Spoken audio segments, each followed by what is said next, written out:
नमस्कार, स्वागत है आपका। आज हम बात करने वाले हैं प्राइस एक्शन के बारे में। मतलब फाइनेंशियल चार्ट्स को देखने का एक कहीं ज्यादा एडवांस तरीका। तो एक सवाल जो शायद हर ट्रेडर के दिमाग में कभी ना कभी आता है, इतने सारे ट्रेडिंग पैटर्न आखिर फेल क्यों हो जाते हैं? मतलब सब कुछ सीख लिया, चार्ट पर सब कुछ एकदम परफेक्ट दिख रहा है, फिर भी ट्रेड गलत कैसे हो जाता है?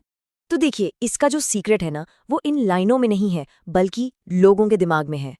एक कामयाब ट्रेडिंग सिर्फ टेक्निकल पैटर्न रटने से नहीं होती। ये तो इंसानी बर्ताव, मतलब दूसरे ट्रेडर्स क्या सोच रहे हैं, इसे समझने का खेल है। और इसी को कहते हैं ट्रेडर का निराशाजनक जाल। ये एक बहुत ही कॉमन एक्सपीरियंस है ना? ट्रेडिंग के सारे नियम सीख लिए, कैंडलस्टिक्स रट लिए, लेकिन फिर भी लगातार नुकसान। ऐसा लगने लगता है मानो मार्केट जानबूझकर किसी के खिलाफ चल रहा हो। ये साइकिल देखिए, शायद काफी जानी पहचानी लगे। पहले कैंडलस्टिक और चार्ट पैटर्न सीखते हैं, फिर एक परफेक्ट सेटअप दिखता है, पूरे कॉन्फिडेंस के साथ ट्रेड में एंट्री ली जाती है, और फिर बूम, मार्केट अचानक पलट जाता है। और नतीजा या तो लॉस या फिर मुश्किल से ब्रेक इवन। ये साइकिल वाकई में निराश कर देती। तो फिर इसका हल क्या है? हमें अपना नजरिया बदलना होगा। सिर्फ चार्ट्स की लकीरों को नहीं पढ़ना है, हमें उससे आगे जाकर मार्केट की साइकोलॉजी को, उसके मनोविज्ञान को समझना होगा। प्राइस एक्शन साइकोलॉजी ये कोई नया इंडिकेटर या फैंसी टूल नहीं है। ये बस एक कला है, ये समझने की कि बाकी ट्रेडर्स क्या सोच रहे होंगे, क्या महसूस कर रहे होंगे और क्या करने वाले हैं, उसी चार्ट को देखकर जो सबके सामने है। बात सिर्फ क्या हो रहा है जानने की नहीं है, बल्कि ये समझने की है कि ऐसा क्यों हो रहा है।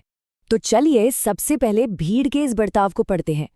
पहला कदम है ये समझना कि किसी भी ट्रेंड में हमेशा दो तरह की सोच, दो तरह की मेंटालिटी काम कर रही होती है। एक वो जो ट्रेंड के साथ बह रही है, और दूसरी वो जो लहरों के खिलाफ तैरने की कोशिश कर रही है। और ये दोनों मानसिकताएं एक दूसरे से बिल्कुल अलग हैं। जो ट्रेंड के साथ चल रहे हैं उनकी साइकोलॉजी में कॉन्फिडेंस होता है, वो मौकों की तलाश करते हैं। नतीजा, कामयाबी की संभावना ज्यादा होती है। और दूसरी तरफ जो ट्रेंड के खिलाफ जाते हैं वो डर और लालच में फंसे होते हैं।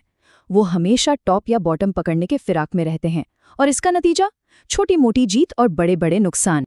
ये एक बहुत ही जबरदस्त बात है। ट्रेंड से लड़ने वाले ट्रेडर्स की लिक्विडिटी ही बाजार के आगे बढ़ने का ईंधन बनती है। इसका मतलब क्या है? सीधा सा मतलब है कि मार्केट को ताकत उन लोगों के स्टॉप लॉस से मिलती है जो ट्रेंड के खिलाफ दांव लगाते हैं। सोचिए, किसी ने टॉप पर शॉर्ट करने की कोशिश की और वो गलत साबित हुआ। जैसे ही उसका स्टॉप लॉस हिट होगा, वो मार्केट को और ऊपर धकेल देगा। अब बात करते हैं मार्केट की एनर्जी की। क्या ये हमेशा एक जैसी रहती है? बिल्कुल नहीं। मार्केट की एनर्जी भी कुछ साइकिल से होकर गुजरती है, जिन्हें समझना बहुत जरूरी है। तो देखिए, मार्केट के ये 3 फेज होते हैं। पहला है ट्रेंडी फेज या एक्सपेंशन, जब मार्केट एक साफ दिशा में बढ़ रहा होता है। फिर आता है वॉलेटाइल फेज यानी अनिश्चितता का दौर, जब ऊपर नीचे बड़े बड़े मूव्स आते हैं। और आखिर में साइडवेज फेज या कॉन्ट्रैक्शन, जब मार्केट एकदम शांत हो जाता है। और यहीं पर अगले बड़े मूव के लिए एनर्जी इकट्ठी होती है। और इस मार्केट एनर्जी को हम कैंडल्स में पढ़ सकते हैं। कैसे? अगर कैंडल्स धीमी हैं, एक दूसरे पर ओवरलैप कर रही हैं, तो समझिए भीड़ जमा हो रही है। मार्केट उन्हें बाहर निकालने के लिए एनर्जी बना रहा है। वहीं अगर कैंडल्स मजबूत और निर्णायक है, तो इसका मतलब है भीड़ को हटाया जा चुका है और मोमेंटम स्ट्रांग है। लेकिन अगर लगातार 4-5 या उससे ज्यादा एक ही रंग की कैंडल्स बन जाएं, तो समझ जाइए कि मोमेंटम अब थक रहा है और एक पुलबैक आ सकता है। और ये नंबर याद रखिए, 3 से 4। ये एक बहुत काम का नियम है। जब कोई ट्रेंड 3 से 4 बार करेक्शन दे चुका हो, तो सावधान हो जाना चाहिए। इसके बाद या तो एक बहुत गहरा पुलबैक आ सकता है, या फिर ट्रेंड पूरी तरह से पलट सकता है। आखिर मार्केट हमेशा एक ही दिशा में तो नहीं चल सकता। चलिए, अब आते हैं उस कॉन्सेप्ट पर जो प्राइस एक्शन साइकोलॉजी को समझने के लिए शायद सबसे ज्यादा जरूरी है। वो ये है कि एक्शन हमेशा रिएक्शन की भविष्यवाणी करता है। यहीं पर सारी कड़ियां आकर जुड़ती हैं। ये एक अल्टीमेट स्किल है, जाल बिछने से पहले ही उसे देख लेना। बाजार के बड़े मूव्स का अंदाजा लगाने के लिए ये समझना जरूरी है कि बाकी लोगों के लिए जाल कहाँ बिछाया जा रहा है। तो ये एक्शन रिएक्शन सिद्धांत है क्या? समझिए, एक्शन एक ऐसा चार्ट सेटअप है जो पहले से ही सोचा समझा होता है, जहां ट्रेडर्स का एक ग्रुप मनोवैज्ञानिक रूप से फंस जाता है और रिएक्शन क्या है? वो अगला मार्केट मूव जो उन फंसे हुए ट्रेडर्स के स्टॉप लॉस को टारगेट करके उस जाल का फायदा उठाने के लिए किया जाता है। इसका एक क्लासिक उदाहरण देखते हैं। मान लीजिए मार्केट में एक तेज गिरावट आई, फिर मार्केट निचले लेवल पर थोड़ा रुकता है, कंसोलिडेट करता है। अब आता है एक्शन। जो रिटेल ट्रेडर्स हैं उन्हें डर लगता है कि कहीं मार्केट और ना गिर जाए, तो वो जोर शोर से बेचना शुरू कर देते हैं। और फिर क्या होता है? रिएक्शन। मार्केट तेजी से ऊपर की तरफ पलट जाता है। और ये ताकत उसे कहाँ से मिलती है? उन्हीं फंसे हुए सेलर्स के स्टॉप लॉस।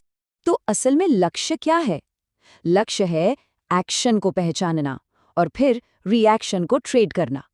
बस पैटर्न के पीछे भागने के बजाय उस जगह को ढूंढना है जहां ट्रेडर्स का एक ग्रुप मनोवैज्ञानिक दबाव में आ रहा है। उस एक्शन को पहचानिए और फिर उस शक्तिशाली रिएक्शन की सवारी के लिए तैयार रहिए। तो अगली बार जब कोई चार्ट सामने आए तो सिर्फ ये मत पूछिए कि ये कौन सा पैटर्न है, बल्कि ये पूछिए इस वक्त कौन फंस रहा है। ये एक छोटा सा सवाल चार्ट देखने का पूरा नजरिया बदल सकता है। तब मार्केट सिर्फ लाइनों और पैटर्न का खेल नहीं, बल्कि इंसानी मनोविज्ञान का एक मैदान नजर आएगा।